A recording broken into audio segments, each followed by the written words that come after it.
ایک trigger snap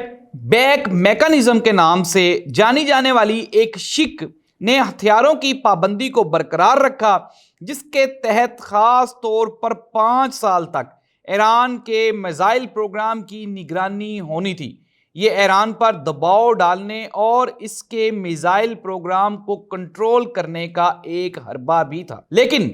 Iran نے اپنا میزائل پروگرام اس حد تک بڑھایا کہ مارچ 2016 میں امریکہ، برطانیہ، فرانس اور جرمنی نے اقوام متحدہ کے سیکرٹری جنرل کو ایک مشترکہ خط لکھتے ہوئے ایران پر میزائل تجربات کرنے کا الزام لگایا اور کہا کہ اس نے JCPOA معاہدے کے بعد سلامتی کونسل کی قرارداد 2231 کی خلاف ورزی کی ہے۔